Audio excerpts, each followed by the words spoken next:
हाय दोस्तों, मैं हूं कमलेश और आपको सुना रहा हूं पंचतंत्र की कहानियां। कहानी है अक्लमंद हंस। एक बहुत बड़ा विशाल पेड़ था।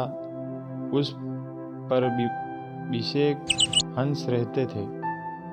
उनके एक बहुत सियान हंस था, बुद्धिमान और बहुत दूरदर्शी।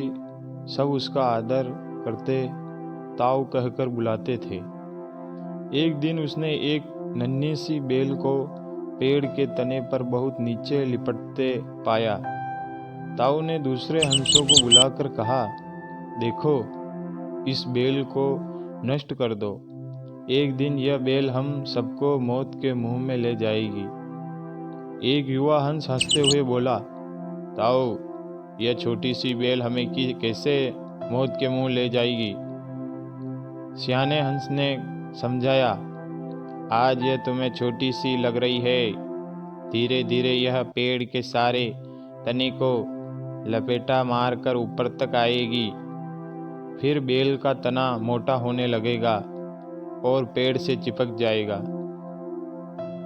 तब नीचे से ऊपर तक पेड़ पर चढ़ने के लिए सीढ़ी बन जाएगी। कोई भी शिकारी सीढ़ी के सहारे चढ़कर हम तक पहुंच जाएगा और हमें मार जाएंगे। दूसरे हंस को यकीन न आया, एक छोटी सी बेल कैसे सीढ़ी बनेगी। तीसरा हंस बोला, ताऊ, तू तो एक छोटी सी बेल को खींचकर ज्यादा ही लंबा कर रहा है। एक हंस बड़बड़ाया, यह ताऊ अपनी अक्ल का रोब डालने के लिए अंट संट कहानी बना रहा है। इस प्रकार किसी दूसरे हंस ने ताऊ की बात को गंभीरता से नहीं लिया। इतनी दूर तक देख पाने की उनमें अक्ल कहाँ थी।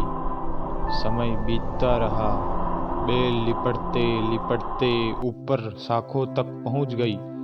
बेल का तना मोटा होना शुरू हुआ और सचमुच ही पेड़ के तने पर सीढ़ी बन गई, जिस पर आसानी से चढ़ा जा सकता था। सबको ताऊ की बात की सच्चाई सामने नजर आने लगी, पर अब कुछ नहीं किया जा सकता था, क्योंकि बेल इतनी मजबूत हो गई थी कि उसे नष्ट करना हंसों के बस की बात नहीं थी। एक दिन जब सब हंस दाना चुगने बाहर गए हुए थे, तब एक शिकारी उधर आ निकला। पेड़ पर बनी सीढ़ी की देखते ही उसने पेड़ पर चढ़कर जाल बिछाया और चला गया।